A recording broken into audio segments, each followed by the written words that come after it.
안녕하세요. 골든서프 아카데미 차익남입니다. 자, 이번 시간에는 해외 선물 기초 증거금에 대한 개념에 대해서 설명드리도록 할게요. 자, 이 안에는 거래 구조 방식, 증거금이 무엇인지 종목별 증거금에 대해서 천천히 뜯어보도록 하겠습니다. 자, 먼저 거래 구조 방식입니다. 보통 이제 우리가 투자자잖아요. 투자를 하는 대상이 바로 투자자인데, 예를 들어 이제 CME에 상장되어 있는 뭐 나스닥이라든지 오일골드 같은 상품을 거래를 하고 싶어. 그러면은 그 거래소에 맞는 상품을 거래를 하게 되는데, 직접적으로 다이렉트로 거래를 하는 것이 아니라 중간에 증권사가 거래소와 투자자의 중개인 역할을 해준다. 자, 이렇게 보시면 될 것 같아요. 그래서 요즘에 뭐 MTS 혹은 HTS 이런 뭐 하나의 이제 홈 트레이딩 시스템이라든지 모바일 트레이딩 시스템이라든지 뭐 핸드폰으로도 요즘에 매매 많이 하잖아요. 그런 것처럼 이런 이제 하나의 이제 그 증권사에서 제공하는 프로그램을 통해서 거래를 하게 된다. 하나의 이제 중개인 역할을 해주는 게 증권사 역할이라고 보시면 될 것 같고요. 그래서 증권사에다가 신호를 요청하면은 거래소로 들어가게 되겠죠. 그 다음에 거래소에서 증권사, 그 다음에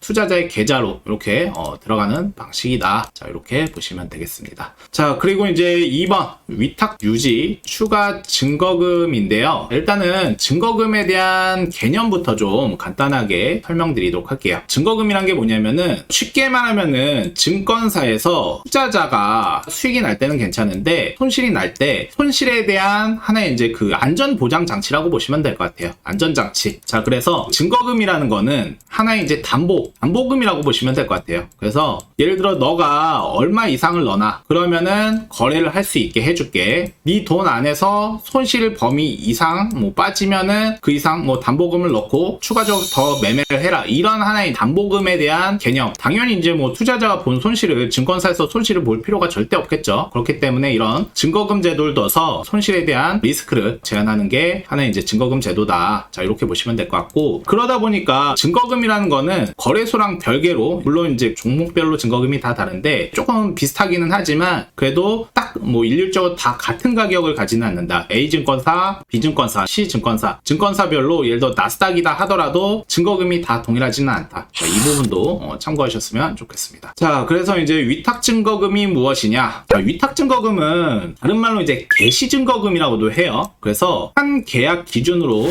거래를 하기 위한 최소 증거금. 자, 예를 들어서 나스닥을 거래를 한다. 그러면은 이 나스닥을 거래를 하기 위해서 최소한 얼마 금액을 넣어줘야지만 너는 매매를 할 수 있다는 하나의 이제 최소 증거금인 거예요. 그래서 예를 들어 뭐 1,000만 원을 넣어야지만 너는 이제 한 계약을 거래를 할 수 있다. 이런 개념이 위탁 증거금. 실제는 뭐 대략 하나로 한 2,200만 원 정도는 돼요. 이건 이제 예시라고 보시면 될 것 같고요. 자, 그리고 이게 이제 개시를 위한 한 계약을 거래하기 위한 최소 증거금. 아까 말씀드린 대로 수익이 날 때는 아무 이상이 없지만 우리가 매매를 하다 보면은 손실이 나는 구간도 있고요. 손실이 나더라도 그 이상 이제 증거금이라는 게 굉장히 좀 큰 범위 안에서 일정 구간까지를 보게 되는데 뭐 이런 구간이라고 보시면 될 것 같아요. 자, 그래서 만약에 이제 그 증권사에서 규정한 유지 증거금이라는 게 있는데 보통은 이제 위탁 증거금 대비 한 10% 정도 수준. 그래서 예를 들어 이제 1,000만 원 정도 있는데 한 뭐 100만 원 정도 손실 봤다. 900만 원 정도이다. 그러면은 이제 그게 유지 증거금 밑으로 내려가는 수준이라고 보시면 될 것 같아요. 그래서 이거는 종목별로 조금씩 다 다를 수 있지만 대략 10%다라고 보시면 될 것 같습니다. 자, 그래가지고 이제 유지 증거금 아래로 내려왔다. 우리가 이제 여기에서 출발을 했는데 손실을 봐서 이 이제 유지 증거금 아래로 내려왔다. 자, 한 계약 기준 이제 종목을 유지하기 위한 최소 증거금이에요. 이거는 개시를 위한 최소 증거금이라고 보시면 될 것 같고, 이거는 유지하기 위한 증거금이다. 그래서 만약에 물론 이제 손실을 봤어. 그렇지만 유지는 되겠죠. 유지는 되지만 지금 이제 유지 증거금 아래로 내려왔을 때는 증권사에서 연락이 옵니다. 그걸 보통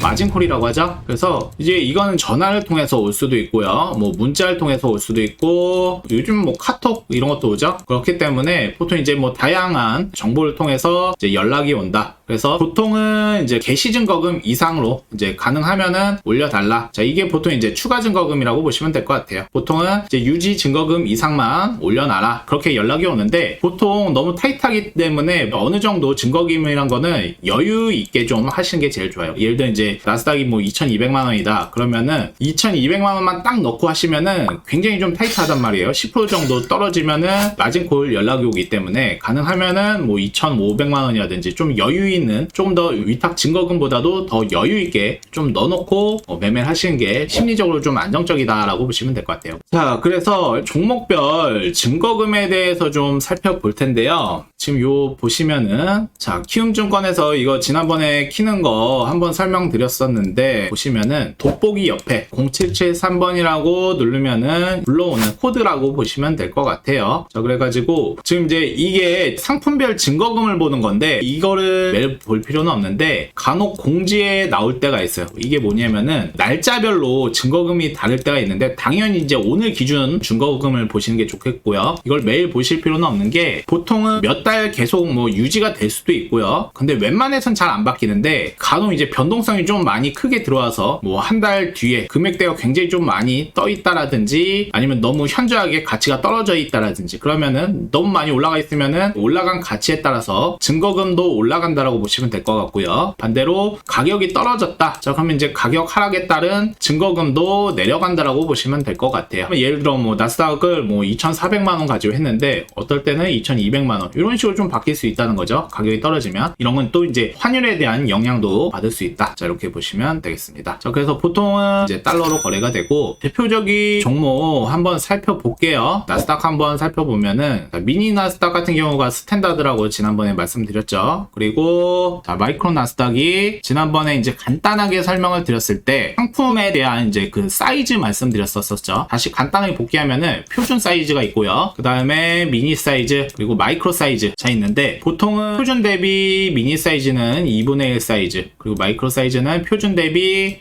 10분의 1 사이즈. 근데 지금 나스닥 같은 경우에는 미니라고 되어 있지만 이게 스탠다드라고 말씀드렸죠. 그래서 지금 이제 위탁 증거금이 대략 17,380달러. 자, 그리고 마이크로 같은 경우에는 이거에 대한 10분의 1 사이즈라고 보시면 될 것 같아요. 그래서 간단하게 환율 지금 오늘이 대략적으로 1,250원 정도 되거든요. 자, 그래서 예를 들어 이제 나스닥을 거래를 한다. 그러면은 17,380달러 곱하기 뭐 1,250원 정도 하면은, 자, 한 계약을 거래하기 위해서 하나로 대략 한 2,200만 원 정도 있으면 된다라고 보시면 될 것 같고요. 그리고 마이크로 상품 같은 경우에는 10분의 1 수준이니까 220만 원이면은 한 계약이 가능하다. 자, 이렇게 보시면 될 것 같고요. 자, 그 다음에 아까 말씀드린 대로 이거는 이제 한 계약을 하기 위해서, 매수와 매도 거래를 하기 위해서 필요한 이제 개시 증거금, 위탁 증거금이다라고 보시면 될 것 같고요. 자, 그 다음에 이제 매매를 하다가 이 가격 아래로 떨어지는 경우에는 당연히 위탁 증거금 이상 올려주라고 연락이 오겠죠. 17,380달러에서 거래를 하다가 이제 이 수준까지 15,800달러까지 내려가게 되는 경우에는 위탁 증거금까지 올려주세요. 자, 이게 뭐 추가 증거금. 자, 이렇게 보시면 되겠죠. 자, 이거는 그렇게 어렵지 않다라고 보시면 될 것 같아요. 그래서 어느 정도 좀 여유 있게 넣고 매매를 하시는 게 중요하다라고 보시면 될 것 같아요. 자, 그리고 대표 종목 몇 개만 좀 살펴볼게요. 골드가 있죠? 골드가 있고, 자, 미니 상품 같은 경우에는 대략적으로 한 90만 원 정도면 여유 있게 할 수 있겠죠. 즉 스탠다드 같은 경우에는 900만 원에 한 계약 정도. 자, 이렇게 보시면 될 것 같아요. 만약에 매매를 하고 싶다. 근데 이제 골드 상품을 하고 싶은데 증거금이 부담된다. 그러면은 마이크로 상품부터 거래를 하면은 스탠다드 대비 10분의 1짜리로 거래가 가능하다라고 보시면 될 것 같아요. 자, 그 다음에 오일 한번 살펴볼게요. 자, 오일이 있죠? 그리고 마이크로 크루드 오일. 마이크로 상품이다 보니까 스탠다드 대비 10분의 1짜리라고 보시면 될 것 같고요. 자, 7,700달러 곱하기 1,250원. 오늘의 환율. 그러면은 대략적으로 한 5천만 원 있으면 한 계약 가능. 즉 100만 원 있으면은 마이크로 상품의 거래가 된다. 그래서 처음 하시는 초보 투자분들은 처음부터 표준 상품보다는 스탠다드부터 천천히 좀 연습하시는 것도 괜찮아요. 지난번에 말씀드렸을 때 매매하는 변동성 수급이 가장 활발한 게 지수 상품이라고 말씀드렸고요. 자, 그 다음에 오일 골드, 그 다음에 통화 상품, 대표적으로 유로, 엔화. 즉 유로 엔화 같은 경우에는 변동성이 조금 이제 다른 이제 골드 오일이라든지 지수보다 좀 떨어지다 보니까 보니까 움직임도 좀 둔하다라고 보시면 될 것 같아요. 그래서 초보 투자분들께서 접근하시기에 좀 수월하다라고 보시면 될 것 같고, 그러다 보니까 상대적으로 증거금도 좀 저렴한 편이에요. 자, 유로 스탠다드가 있고요. 마이크로 유로가 있습니다. 마이크로 유로 같은 경우에는 그냥 한 40만원 정도면은 한 계약이 거래가 가능하다, 이렇게 보시면 될 것 같아요. 그래서 처음에 너무 큰 돈 가지고 매매 안 하실 수도 있다. 선물이라고 해서 다 이제 증거금이 굉장히 좀 다 비싸다, 이렇게 생각하시기보다도 대략적으로 한 40만원 수준으로도 이제 매매가 가능하다, 이렇게 보시면 될 것 같고요. 그래서